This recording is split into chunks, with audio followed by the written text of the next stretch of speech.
let's keep this anime-inspired train rolling with another anime-inspired novel. And as I stated, these things are pretty 50-50, with some either being good or being entertainingly bad, or that weird middle area where they're pretty mediocre. And then we have a very few that are groundbreaking, or, well, breaking through the cracks to become something better. Although a lot fall into that middle mediocre section. So let's figure out where this one stands. Does it stand on the good or not? Well, let me ask you a question. How do you feel about tropes? In my personal opinion, it's really not that great to stand on tropes, or at least play them 100% straight. It's good if not playing the standard tropes out in the story straight 100%. And how's that relevant to this story? Well, for the plot, we follow a young man named Michael who is out to become a blood knight. Hunters who protect the world from demons using blood magic to fight said demons.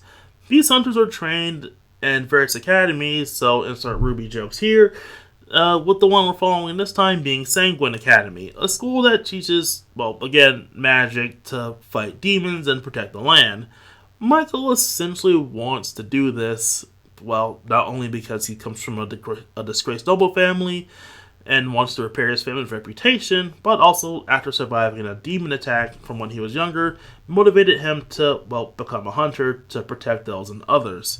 He also wants to live up to the reputation of his brilliant Blood Knight sister, who's also a student at the academy, current student council president, and has a glowing reputation.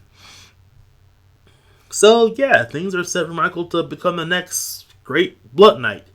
Only before they actually go to the official school, they are placed in rankings, which represent how much mana they have in their blood. And when it turns out Michael's turn to be tested, he ends up ranked an E, which essentially means he has little to no mana, and, well, gets a massive chip on his shoulder because of it. As, well, while he'll still go to the school he dreams of and works to work hard, he now knows he has to work 3 times as hard as everyone else in order to do the basic stuff. So we had that along with him making friends, overcoming bullies and other challenges, and your standard anime school storyline. So, yeah, as I said earlier, using a trope isn't a bad thing. Using tropes and being formulaic isn't a bad thing. Hell, look at most movies, especially nowadays. They all fall under tropes in their respective genres and their own respective formulas. Most stories do the same thing, but just different ways and different twists on said formula. And sometimes trying to be completely original actually makes it worse than making it better. You're trying to make it more complex when you have a really simple story when you get to the grand scheme of things. And sometimes playing the trope straight in your own way make it better than anything else. And I have to say this one does it pretty decently. Let's start off with the various characters. First off, we have Michael, who makes a fine lead. He wants to be a knight and slay demons, and he has the skills and physicality to do it, but early on lacks the magical skill thanks to being an E-rank magic user. I do like that he's working hard towards a goal despite his weaknesses, but I also find the resolution and, well, stuff because, well, obviously that's kind of standard. I find the resolution to be pretty easy at the end of the day, or at least it seems easy. Maybe it'll be different in the next book.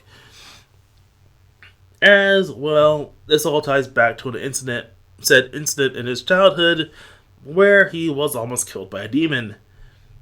Yeah, it always goes back to childhood traumas.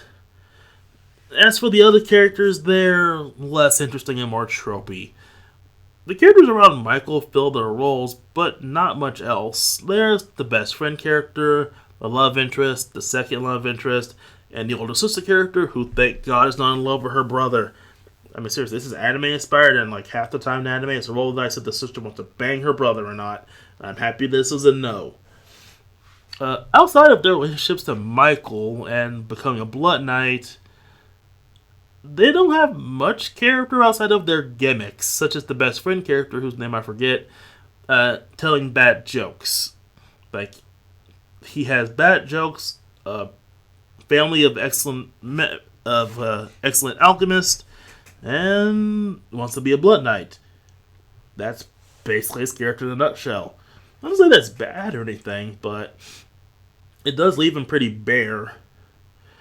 And, well, that's basically all the characters. Michael's love interest, Tess, fills the childhood friend trope and love interest trope all in one.